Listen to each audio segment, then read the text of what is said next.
Sahabat, kota Basroh adalah kota besar dan ramai dengan penduduknya yang beragam. Pada masa itu dipimpin oleh wali kota bernama Abu Musa al-Asy'ari. Ia mempunyai prajurit yang gagah berani. Salah satunya yang cukup luar biasa, sebutlah namanya si Fulan dari suku Badui yang terkenal polos, terbuka, dan pemberani. Fulan adalah prajurit yang gagah berani, disenangi dan disegani kawan, apalagi di tengah medan pertempuran. Suatu hari, setelah menyelesaikan suatu pertempuran, tidak seperti biasanya, Fulan langsung menghadap Abu Musa, sang wali kota. Entah karena ada dorongan apa, ia datang untuk meminta ghanimah atau hasil rampasan perang yang menjadi hak miliknya. Dengan tepat, seperti yang diingatnya, Fulan menyebutkan jumlah ghanimah yang menjadi haknya. Jumlah yang dimintanya cukup besar dan membuat kaget Abu Musa.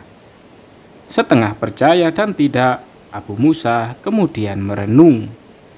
Bagaimana cara membuktikan kebenaran jumlah yang begitu besar itu?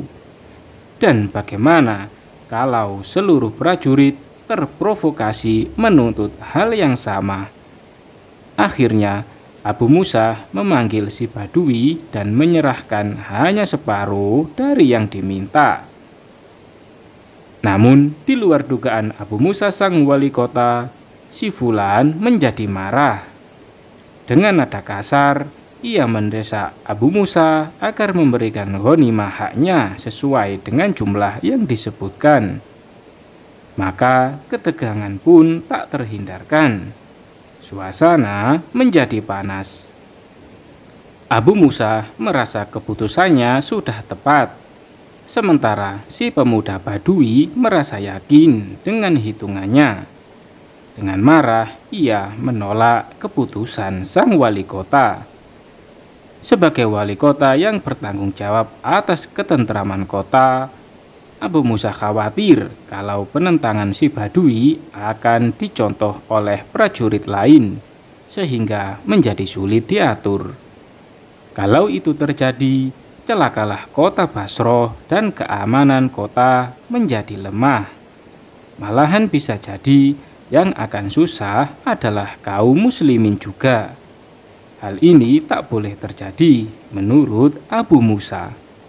Maka Abu Musa mengambil keputusan untuk menghukum si Fulan karena pertentangannya atas ketetapan wali kota dan sebagai pelajaran bagi prajurit lain agar tidak menentang pemimpin mereka. Hukumannya adalah 20 kali cambuk dan dicukur gundul. Saat hari eksekusi pun tiba, dengan marah si Badui menerima hukuman itu. Ia merasa ini adalah ketidakadilan.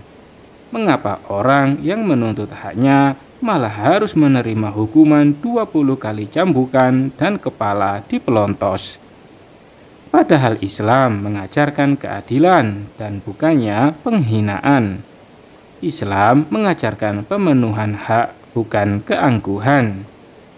Pemuda itu sungguh merasa terhina, apalagi banyak prajurit yang mentertawai ketika penggundulan kepala itu dilakukan. Mereka sepertinya memandang lucu kepada dirinya. Panas semakin membara di hati si pemuda itu. Dengan wajah merah padam dipungutilah rambutnya di tengah suara tawa prajurit yang lain. Dia bertekad akan melaporkan ketidakadilan ini kepada Amirul Mukminin Umar ibnul Khattab. Maka pergilah ia menemui Amirul Mukminin ke Madinah dan langsung masuk ke majelis Umar ibnul Khattab. Dengan marah dia masuk sambil melempar potongan rambut ke hadapan Umar. Tampak kemarahan yang sangat dari wajah dan gerakan si pemuda itu. Para hadirin yang menghadiri majelis tampak kaget. Betapa beraninya orang ini, seorang rakyat biasa, berbuat tidak sopan di hadapan Umar dengan melemparkan potongan rambut, kata hati mereka. Mereka cemas dengan apa yang akan terjadi karena mereka mengetahui ketegasan seorang Umar ibnu Khattab. Tapi nampaknya Umar tetap tersenyum ramah kepada si pemuda itu. Sementara itu, dengan lantang dan marah, si pemuda itu berteriak, "Kalau aku tidak takut," dan Umar langsung memotong ucapannya serta menyambutnya dengan bijaksana. "Ya, benar. Kalau kau tidak takut akan napi neraka, lalu kenapa?" Akhirnya berceritalah si prajurit itu tentang apa yang dialaminya di Basroh. Umar mendengarkannya dengan seksama. Setelah itu, ia menulis surat kepada Abu Musa sang wali kota yang intinya, "Seorang rakyatmu telah datang menghadapku di Madinah. Bersiaplah menerima pembalasan kalau engkau melaksanakannya di depan umum. Begitu pula kalau kau melaksanakannya secara tersembunyi." Membaca surat Umar, Abu Musa terkesiap dan menyadari kesalahannya, yakni tidak memenuhi hak si prajurit itu dan malah menghukumnya. Kesadaran dan kesalehan Abu Musa mendorongnya untuk segera melaksanakan perintah Umar. Sama sekali tidak ada keinginan untuk menunda, apalagi menyembunyikannya. "Biarlah hancur kewibawaanku di hadapan rakyat. Yang penting aku telah menebus kesalahanku dan memenuhi hak orang lain. Apa artinya rasa malu di dunia ketimbang pertanyaan Allah Subhanahu wa Ta'ala kelak di akhirat?" kata Abu Musa membatin. Berbeda dengan Abu Musa, sejak kepulangan dari Madinah, si prajurit itu tampak ceria. Kegusarannya hilang tanpa bekas karena telah diterima dengan baik oleh Amirul Mukminin, dan sekarang ia dapat membalas perbuatan sang wali kota. Keceriaan dan kebijaksanaan Khalifah Umar membuat si prajurit itu kagum. Dalam hatinya muncul perasaan bersalah. Mengapa saya harus balas dendam kepada wali kota? Padahal keputusan wali kota itu tentu atas pertimbangan cermat dalam rangka keadilan mengatur prajurit serta harta rampasan perang. Bagaimana kalau seluruh prajurit bertindak seperti dirinya? Apakah tidak menimbulkan kekacauan? Bagaimana pula kalau semua prajurit menentang perintah wali kota? Apa yang akan terjadi dengan keamanan kaum muslimin di Basroh? Kata batin si Badui. Tetap terselip dalam hati si Badui bahwa ada unsur kebenaran dalam tindakan sang wali kota. Hari pembalasan pun tiba. Abu Musa tertunduk lesu. Pejabat kota dan rakyat pada umumnya merasa marah dengan si prajurit dan iba terhadap Abu Musa sang wali kota. Bagaimana hal ini bisa terjadi? Seorang wali kota yang soleh, terhormat, dan sahabat Rasulullah Shallallahu Alaihi Wasallam diperlakukan seperti ini oleh seorang rakyat jelata, keluh mereka. Mereka membujuk agar si prajurit memaafkan sang wali kota. Namun, sebagian rakyat berpendapat ini adalah hal yang baik. Pembalasan ini menunjukkan keadilan dalam Islam. Siapapun tidak boleh melanggar hak orang lain, meskipun ia seorang wali kota. Hak rakyat harus dipenuhi dan keangkuhan harus dihancurkan.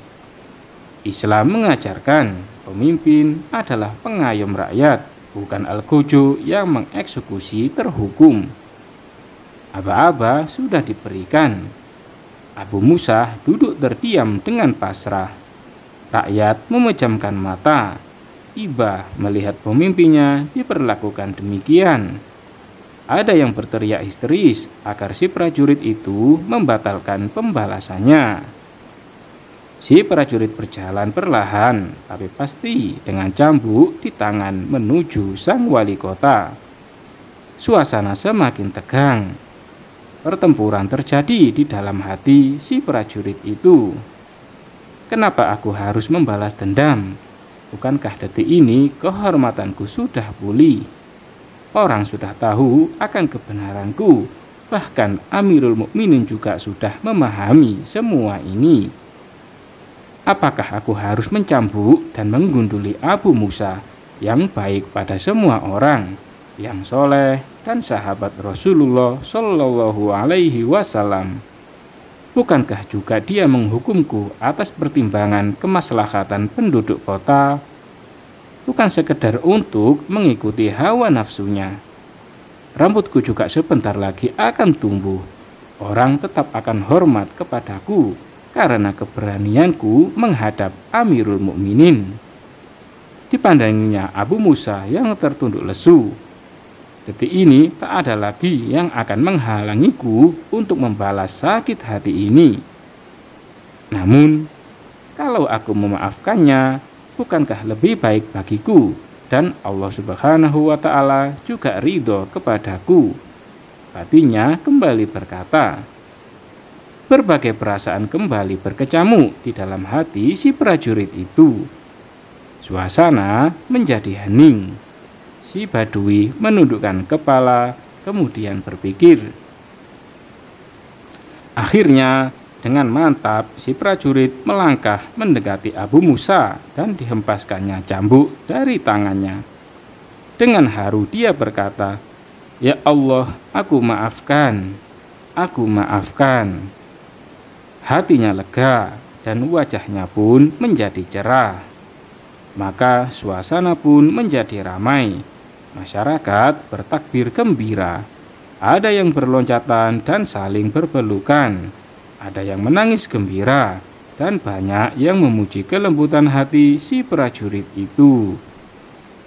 Abu Musa segera memeluk erat si prajurit, lalu mengucapkan terima kasih. Air matanya mengalir basah. Air mata ketulusan hati dan rasa terima kasih kepada si prajurit yang pernah dianiayanya. Air mata penyesalan dan tobat kepada Allah Subhanahu wa Ta'ala. Wallahu a'lam bishawab.